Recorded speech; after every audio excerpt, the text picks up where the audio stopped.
পশ্চিম মেদিনীপুরের ঘটনা। এ একরত্তি শিশু শ্রাদ্ধ করছে, শ্রাদ্ধে বসেছে তার মায়ের। ইনি ওই একরত্তি শিশুর মা, ইনি মারা যাননি, জীবিত জীবিত মায়ের শ্রাদ্ধ করছে ওই একরত্তি শিশু। জীবিত মায়ের শ্রাদ্ধ সন্তানের বাবা করাচ্ছেন। কথা বলবো প্রতিনিধি শোভনের সঙ্গে। শোভন, এরকম কেন ঘটলো চন্দ্রকোনার দরখোলায়?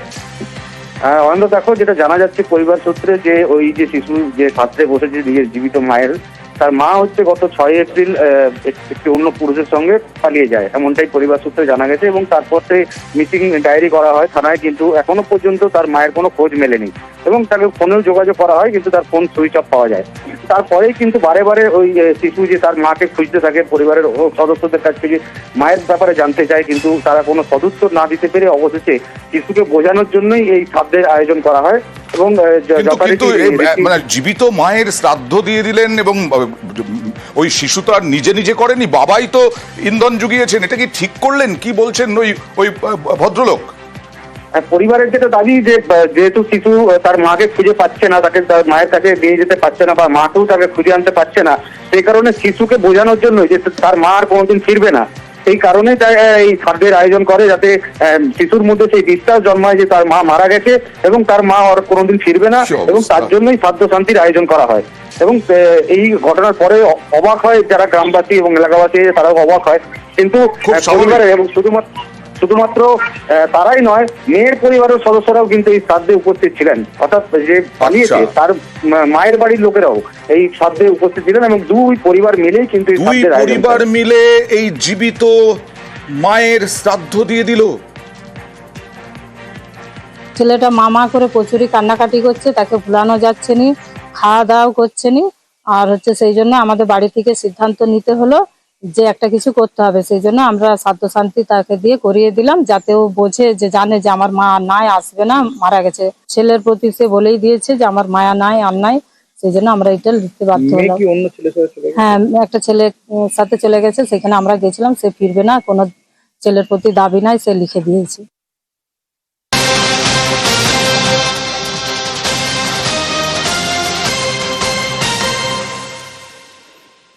আমরা অবৈধ বেআইনি কাজ তুলে ধরি। ডেবরায় দেখিয়েছিলাম সরকারি জল, সেটা পঞ্চায়েতের জল চলে যাচ্ছে পুকুরে, পুকুর ভরাট করতে, বাড়ির ট্যাঙ্কও ভরছে। একেবারে পঞ্চায়েতের জল যাচ্ছে পুকুরে, শুধু নয় বাড়ির ট্যাঙ্কও ভরছে। এই ডেবরার ঘটনা 12 ঘন্টার মধ্যে পঞ্চায়েত ব্যবস্থা নিল আমাদের খবর দেখানোর পর।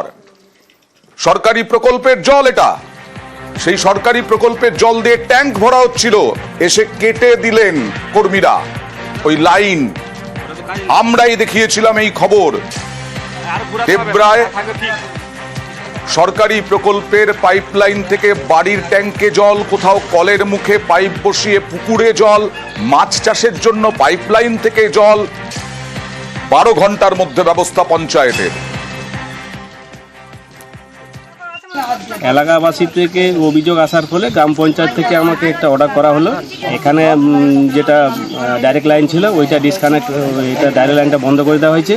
এবার আমরা যাচ্ছি ওই প্রাইভেট বাড়ি যেখানে ট্যাঙ্কের কানেকশন আছে ওইটা ডিসকানেক্ট করার জন্য যাচ্ছি।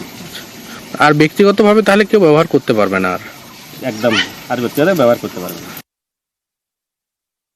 ব্যক্তিগতভাবে কিন্তু কোনো ডাইরেক্ট লাইন নিয়েছিল, ওইটা নিউজ 18 বাংলা খবর নিয়ে প্রশাসনকে জানিয়েছে, ওই জন্য এটা আমাদের হয়েছে। আমরা এটাই চাই, এইটাই খুশি, ঠিক আছে। যে উল্টোভাবে যে ডাইরেক্ট পাইপ লাইন নিয়ে যাবে, ঠিক আছে, সেটা কোনো নেই, আইন নেই। এখন থেকে আর তাহলে কেউ ব্যক্তিগত জল নিতে পারবে না? না না না। বেতন নিয়ে ধোঁয়াশা রয়েছে। এই যে চাকরিহারা, তাদের বেতন পাবেন কিনা তারা?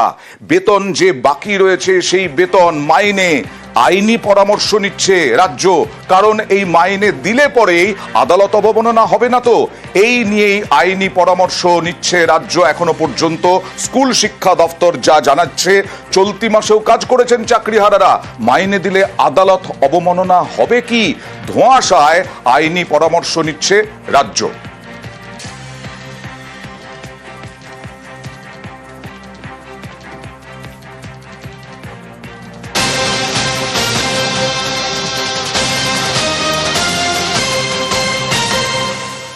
টিটাগড় হাই স্কুলে টিচার ইনচার্জের বিরুদ্ধে অভিযোগ মানসিক হেনস্থার, পুলিশও চলে এসেছে। দেখুন টিটাগড় হাই স্কুলের ছবি দেখাচ্ছি। টিটাগড় হাই স্কুলে টিচার ইনচার্জের বিরুদ্ধে সরব স্কুলের 9 শিক্ষক। কেন এই অভিযোগ তার বিরুদ্ধে? কি অভিযোগ? কথা বলবো, বিস্তারিত জানবো প্রতিনিধি অরুণের সঙ্গে। তবে তার আগে একটু অ্যাম্বিয়েন্সটা দেখাতে চাই। অবশ্যই নয়, আমরা বলছি আপনি বললেন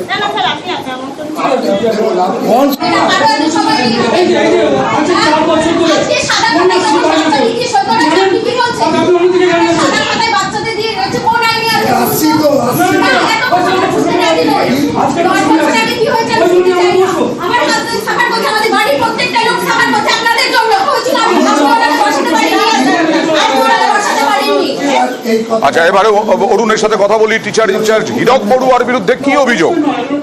দেখো, দীর্ঘদিন ধরে হীরক বড়ুয়া অন্য যে শিক্ষকরা রয়েছে তাদের বিরুদ্ধে কিন্তু ছাত্রদের খেপিয়ে তোলার অভিযোগ রয়েছে। বিভিন্ন ছাত্রের নাম ছাত্রদের কাছে গিয়ে বাজে কথা তাদের শিক্ষকদের বলার জন্য তাকে প্রশ্রয় দেয়, এমনটাই কিন্তু অভিযোগ উঠেছিল একের পর। কিন্তু সেদিন কয়েকদিন আগে এক শিক্ষকের বিরুদ্ধে কিন্তু অভিযোগ করার সময় তিনি হাতে নাতে ধরা পড়ে যান এবং সেই ছাত্র এসে বলে দেয় যে এই শিক্ষক মশাই আপনাকে এইসব বলতে এবং লিখিত দিতে বলেছে। তারপরে কিন্তু শুরু হয়, অর্থাৎ তার বিরুদ্ধে কিন্তু 12 জন শিক্ষক আছেন, তাদের মধ্যে 9 জন শিক্ষকই তার বিরুদ্ধে অনাস্থা আনেন এবং তার বিরুদ্ধে তারপর ঘটনাস্থলে পুলিশ আসে এবং পুলিশ এসে যেমন টিচার ইনচার্জ এবং তাদের সবাইকে নিয়ে বসা হয়। কিন্তু তিনি বলেন যে না, আমি এমনি কিছু বলিনি, আমি তার কোনো বাচ্চাকে তার বিরুদ্ধে কিছু করিনি। কিন্তু অন্য শিক্ষকরা এসে মানতে নারাজ। তাদের বক্তব্য হচ্ছে টিচার ইনচার্জকে অবিলম্বে পদত্যাগ করতে হবে। বেশ, আমরা পরিস্থিতির ওপর অবশ্যই নজর রাখবো। পুলিশকেও আসতে হলো এই স্কুলে। টিআইসি যিনি হীরক বড়ুয়া, তিনি স্কুলে আসেন না, নিয়মিত আসেন না। কখন আসেন কখন যান আমরা কেউ জানি না। 4 বছরের কোনো লিভ আপডেট হয়নি, কারো সার্ভিস বুক আপডেট হয়নি। এখন আমরা ওনার বিরুদ্ধে অনাস্থা এনেছি। এই অনাস্থাতে উনি এখন চাইছেন যে কোনো রকম ভাবে আমাদেরকে চাপে ফেলা। স্টুডেন্টদেরকে একটা সাদা কাগজে লিখিয়ে দেওয়া হয়েছে, যদি মিঠুন স্যার মারে তাহলে তোমরা লিখবে নো, আর যদি না মারে তাহলে লিখবে ইয়েস। পরিকল্পিত একটা চক্রান্ত চলছে। ওপর মহলে জানাবো, ডিআই একাডেমিক ডিএসসি যেটা আছে সেখানে জানাবো, আমরা লোকাল কাউন্সিলরকে জানাবো, লোকাল এমএলএ কে জানাবো। অভিযোগ আপনার বিরুদ্ধে আপনি মানসিক নির্যাতন করছেন। অভিযোগ যে কেউ আনতে পারে। আপনি ক্লাস নেন না, আমি প্রত্যেকদিন স্কুলে আসেন না? না, আমি মাধ্যমিকের কাজে নিযুক্ত ছিলাম। ডিউরিং এক্সামিনেশন আমাকে তো সেটা ডিউটিতে থাকতে হবে। ক্লাস নেন?